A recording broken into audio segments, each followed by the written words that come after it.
Hello, we are Group One, and today we will present our theme about xenophobia in Peru.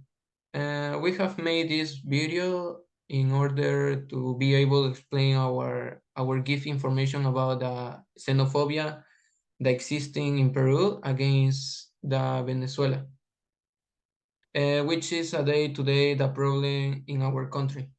And first is what is the xenophobia?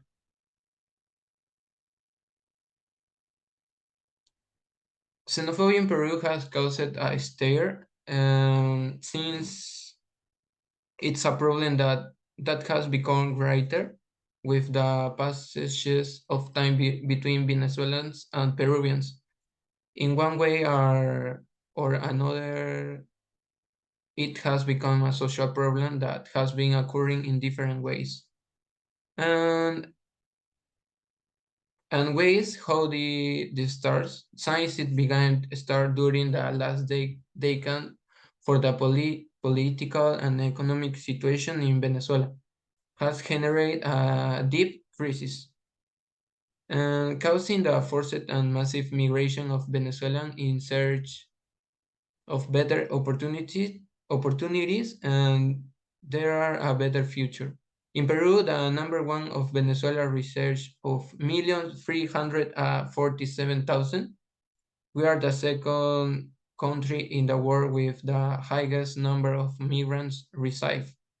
We are the second country in the world with the highest number of migrants against Venezuelan migrants against Peruvians. There is an enormous rivalry in many forms, such and violence, envy, murder, and discrimination. Now we will enter in which place or how xenophobia manifests itself in our country.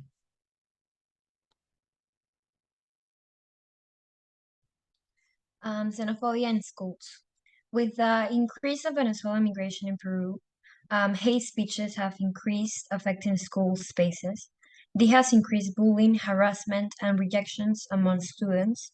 Due to this problem, different movements and proposals from different organizations has risen up to stop it, as was the case of the International Organizations for Migrations in Peru, which aim to train about 250 teachers and specialists from public schools with a high enrollment of refugee and immigrant children and adolescents to provide them with tools that allow them to work on issues of migration and prevention of discrimination and xenophobia.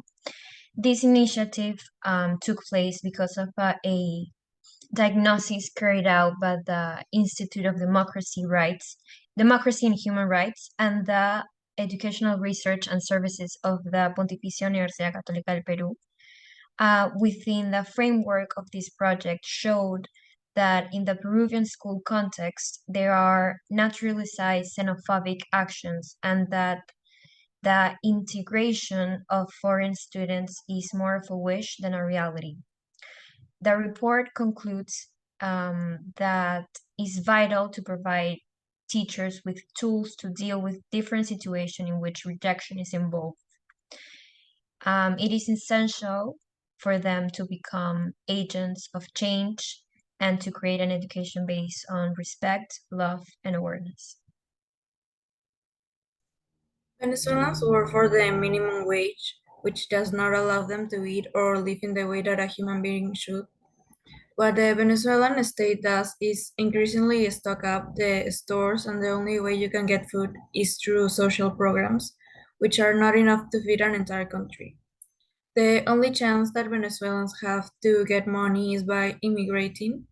Venezuelans are close to a lot of opportunities. They come to the country focusing on generating money, and we put a lot of barriers that make them difficult to stay. In 2018, the temporary permit of permanence was created, which allowed Venezuelans to have formal jobs and access to basic services in order to survive in Peru without having many difficulties or discrimination by the state. But after a while, this permit was altered in 2019 to a requirement that says that all those who entered and requested said permit had to have an available visa to enter Peru. But this was something that many of them did not have because they had entered illegally. So it got harder to work and have the trust they needed from others. Now we go into the conclusions. Throughout our blog, we have seen this topic in a very deep way. Xenophobia is a social hate problem that is common in our country because of the popular migration of Venezuelan people. The political aspect there is going through such a bad time with its president, and that is why more than 1 billion of Venezuelans came here to find a future to live in. Unfortunately, the reception of them in Peru was not as expected. In schools, they are victims of bullying because of their origin. They tend to be joked with their aspect, accent, tradition, and of course, their situation, which has caused a psychological problem among all of them. Our mission with this project is to make the reader understand what is happening in Peru now and to make them take conscious of its mistake we are making with people that at the end did make anything to us to hate them for. We hope that you like the blog and to be free to comment your opinions about this tragical issue that unfortunately is not a well-known topic during the controversial conversations among the Peruvian society.